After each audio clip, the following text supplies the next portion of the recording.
rocks gathered up and the gravel in there, right in the... I mean, that would hurt a lot.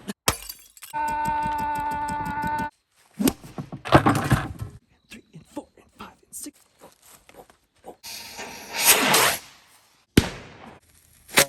Oh! Look, look, look. I don't know why that's so fun. Now, obviously, this video is for entertainment purposes only. I do not suggest, recommend that you go out and make yourself any of these weapons and use them on another human being. Thank you.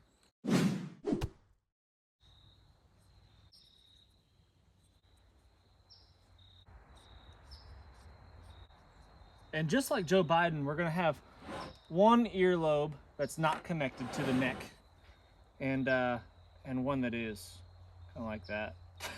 Hello friends, welcome back. My name is Jason, and today we are improvising weapons with my friend, Umberto.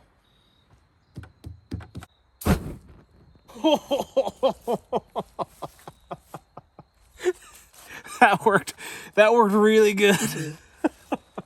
Most of us are probably familiar with the, the can of spray paint in the eyes idea. And what I wanted to do for today's video is improvise some weapons that are fairly easily accessible, and they don't require a lot of effort to manufacture in some way. Obviously, I could go out into the woods and I could fashion some sort of makeshift spear and all sorts of things, and I can make myself a bow and arrow, but these things take time, they take energy, they take effort, and they are reliant upon the resources that you have available. But everybody's got cans of spray paint, and brake cleaner I thought would work really, really good. I've got this in my, even without lighting it on fire, just a squirt in the eyes like that. And this stuff, spray is really far away. I'm 3, 6, 9, about 10 feet away right here. Let's see what kind of action we can get. Yeah, I mean, that would get about 10 feet away. It's still hitting Mr. Umberto over here. So that would be effective. I've had this in my eyes on accident before, and it really sucks. It's not debilitating like pepper spray or something like that would be, but man, it really sucks, and you were definitely blinded for a second. But if you add a bit of flame to it,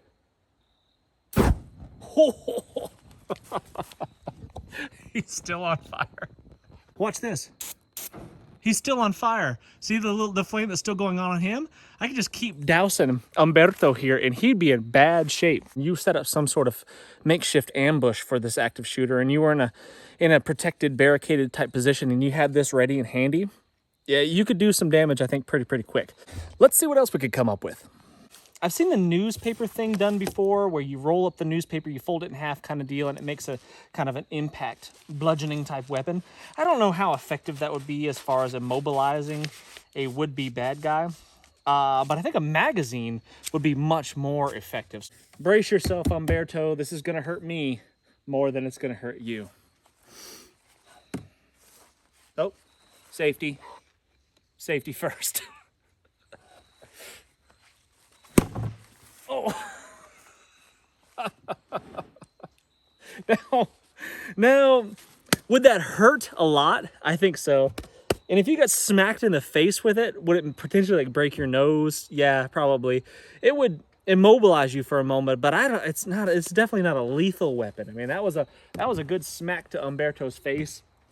He didn't go down. There's no damage to the surface. We've got no real damage going on here. Nothing.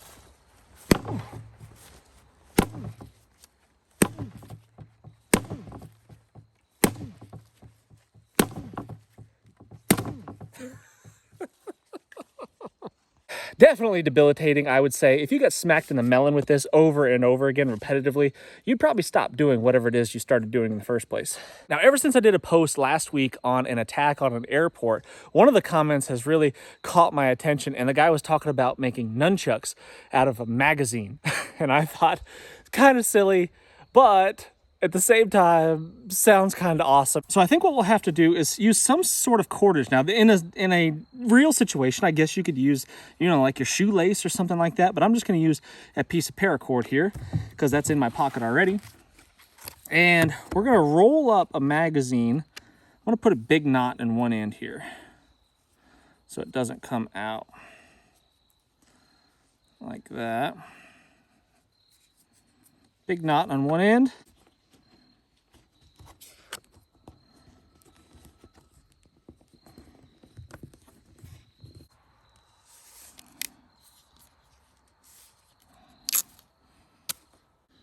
And now improvising something like this in a airport, which was the suggestion and on the post, I think would be difficult. I mean, because you're gonna have to have the tape.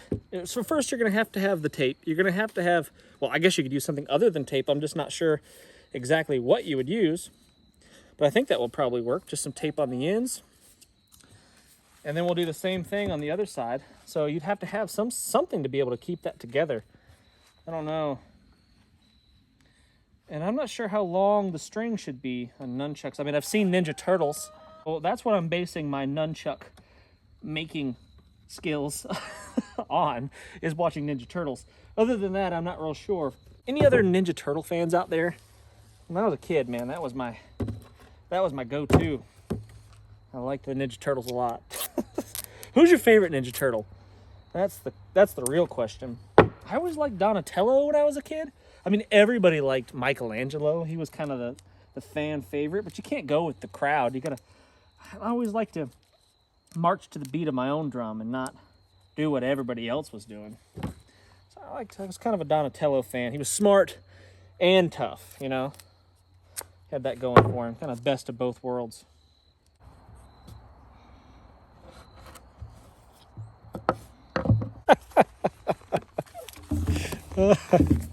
This is gonna be great. My prediction is that this is gonna be significantly more effective than just the rolled up magazine. Even though this is a bigger, heavier magazine, I think the adding of the cordage here is gonna give me a lot more velocity and make this weapon much more devastating. So, you know, maybe I laughed at the guy that suggested making the nunchucks in the on the comment. but hey, you know, it might be a very effective tool right here, and that didn't take me very long to make, as long as you got the materials: a shoelace, a couple of magazines, and some tape. Lo siento, Humberto. Lo siento.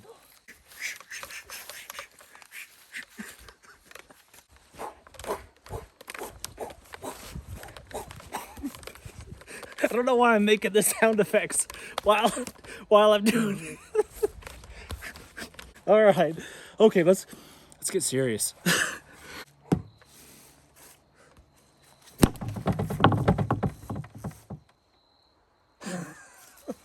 The knot didn't hold. It slipped through. I gotta do that. I gotta do better.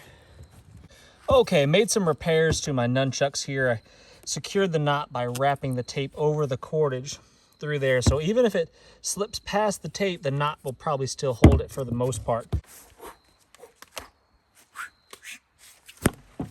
Oh, okay. So that did some damage. We've got definite broken nose on Umberto there. That would have, I don't know if it would have cracked a skull, but it would have definitely busted your face up a lot. That was bad. That would have been painful. No, not real. Well, maybe. No breakage on top. I think the nunchucks are a win. I mean, these are an effective thing. If you got whacked with this in the head, man, or really anywhere, I mean, if that hit you anywhere solid on your body, that would hurt a lot. It would at least give you a second or two to escape potentially, or gain the advantage in some way. On a previous video, I showed what I call the old lady's handbag, and that's basically any kind of bag like this one from P&W Bushcraft. Shameless plug, I designed this bag. If you want one, go to pnwbushcraft.com, pnwbushcraft.com, and you can get your own cinch bag. There's my ad. Anyway, you can take anything that's somewhat heavy, like this roll of duct tape, throw it in the old lady's handbag, and use that. Oh! The roll of duct tape in the old lady's handbag right there, that's where it hit, I guess, right there, really did a number on Umberto's melon right there. Yikes. But you don't have to use a bag. You can use a t-shirt. You could take off your t-shirt, right? And you could put anything in here. It doesn't matter at all. You could use that roll of duct tape if you got something like that. Or something like your car keys, doesn't really matter. Or something picked up off of the ground, like this.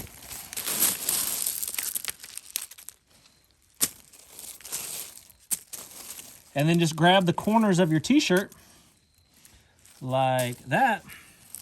Gather up the corners of your t-shirt, hold it on the ends, and I'm gonna go right there with right in the ear with my corners gathered up and the gravel in there, right in the ear. Oh man. Oh yeah, that cracked it. That cracked him open. That's where the t-shirt filled with gravel got him. It caved in the skull a little bit. That would be extremely painful to be hit with that. I mean, it could be anything, just one bigger rock, or like I said before, your car keys. Doesn't matter what it is. You can put your cell phone in there, right? And that would be a devastating weapon right there that you could really, oh, I mean, just that right there. Just listen to that. Ready? And that's with no effort whatsoever. Just.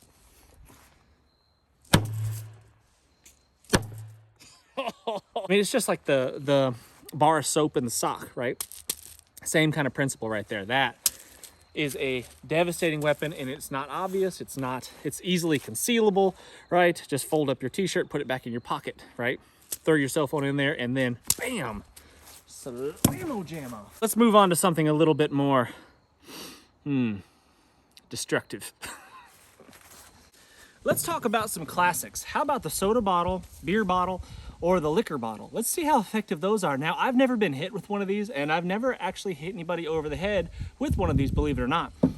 And I don't suspect that it's that easy to break them. I doubt that, you hitting somebody over the head with this or in their face or something is gonna be that easy to break one of these bottles. I mean, they are designed to not break, basically, in transport and travel and stuff. So I bet it's not that easy. I mean, it would hurt a lot, but I'm guessing it probably wouldn't just shatter like it does in the movies. Those are fake. Let's try this one out. Safety first here. Safety first, just in case it does break. I mean, that would hurt a lot, right? I mean, that would ring your bell for sure. But I don't think it's gonna break on somebody's head. A beer bottle.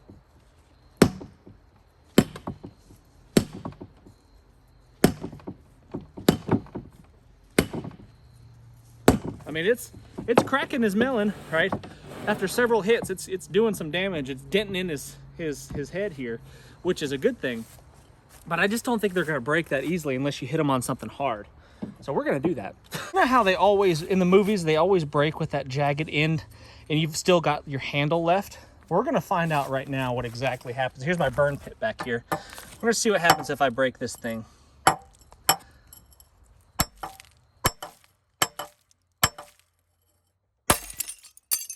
That's what happens. You're left with 100 pieces of unusable, really, pieces. There's no handle left on there for me to use, unfortunately. All these little jagged pieces here that, I mean, yeah, maybe you could attach some sort of makeshift handle to, and then you've got your shiv. I don't know, but it's not ideal.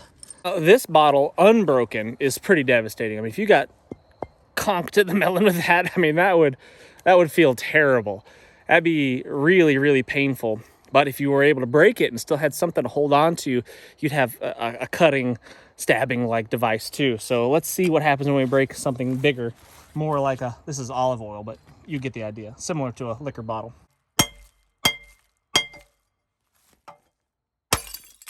Again, I mean, that would probably work. That's a thing right there. I would not want to be anywhere near something like that. So we were left with a little bit of handle on this one. But again, all busted into 1,000 pieces. Not like, doesn't look like it does in the movies, does it?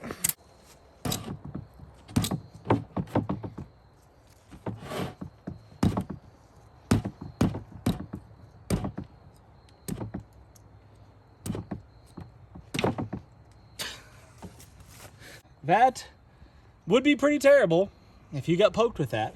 If someone came at me with this, I would definitely back away because that would suck to get stabbed with that for sure.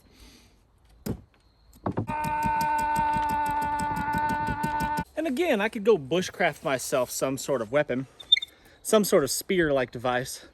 But a broom handle is something that's pretty readily available and accessible in most of your suburban, urban type environments. I mean, the staff has been used for centuries as a weapon, and very, very effectively. So there's no question what this would do if you got hit with it, like a baseball bat, basically. It would hurt a lot and probably break bones, crack skulls, and be really, really effective as that. You could obviously sharpen one end and get yourself some sort of thrusting spear-like device. But just used as a simple baseball bat,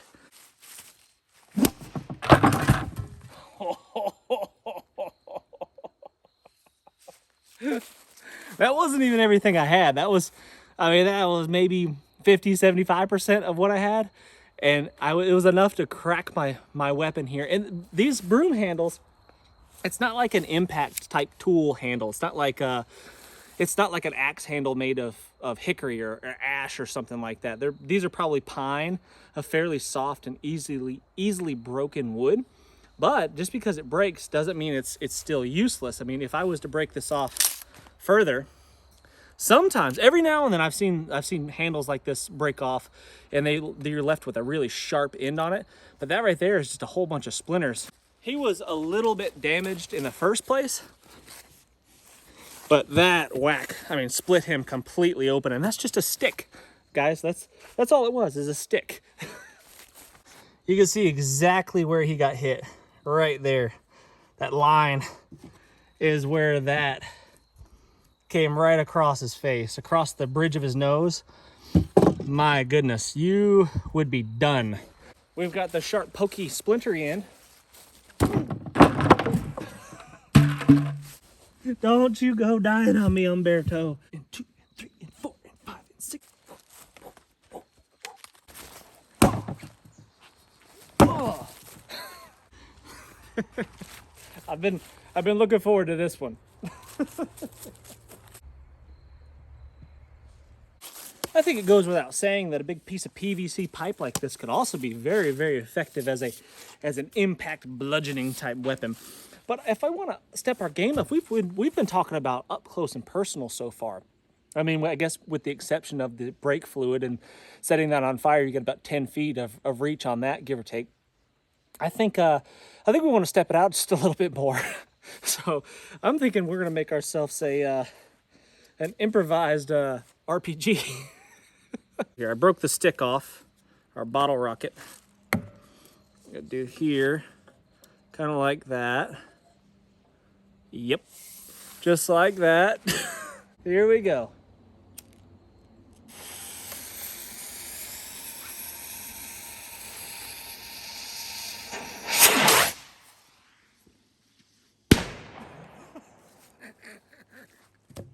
Holy crap. We missed Umberto, unfortunately. Let's go make sure we're not setting the woods on fire. It rained last night, so I think we're okay, but to go double check. I got so excited, I don't think I was even wearing my safety glasses on that last one. I'm out of the big ones, but I've got some of these small little bottle rockets here. We're gonna see what happens when if we can get these on target. That's gonna be the secret. I don't know if I got both of them or not. Oh! That was actually, I hit the bucket. Oh! Look, look, look.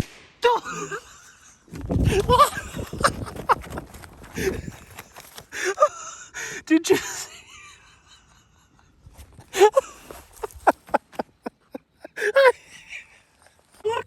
Look. I hit it. And it stuck in the pumpkin.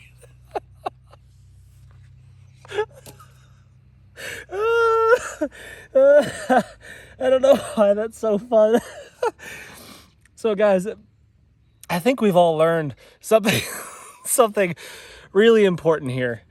I don't know exactly what it is, but but I know there's something that we've learned, and I just really appreciate you guys watching. Look at that. We got penetration. Look. Let's try that again. That was fun.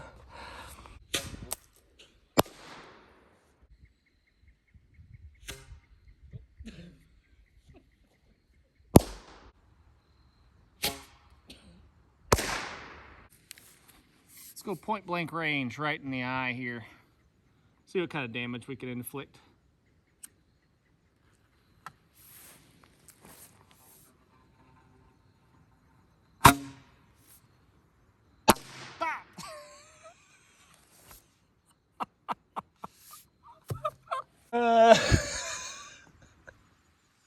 Oh yeah, we got a half inch.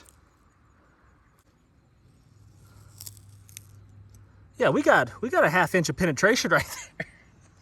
Well, guys, I could probably do this all day and come up with new ways of destroying and smashing pumpkins. But I think we'll stop there.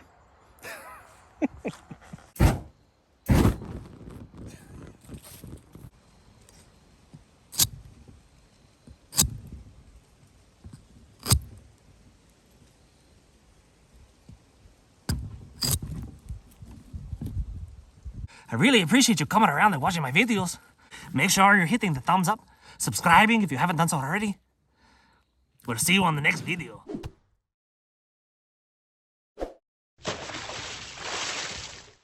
I'm Jason Salyer with Survival Dispatch. As a Survival Dispatch insider, you'll be able to gain the knowledge, the skills, and equipment necessary to protect your family when it really, really matters. They'll provide crucial information on such things as stockpiling food, medical necessities, communication plans. You will receive specific, actionable plans. You can deliver proven techniques to help you get home, shelter in place, or bug out safe.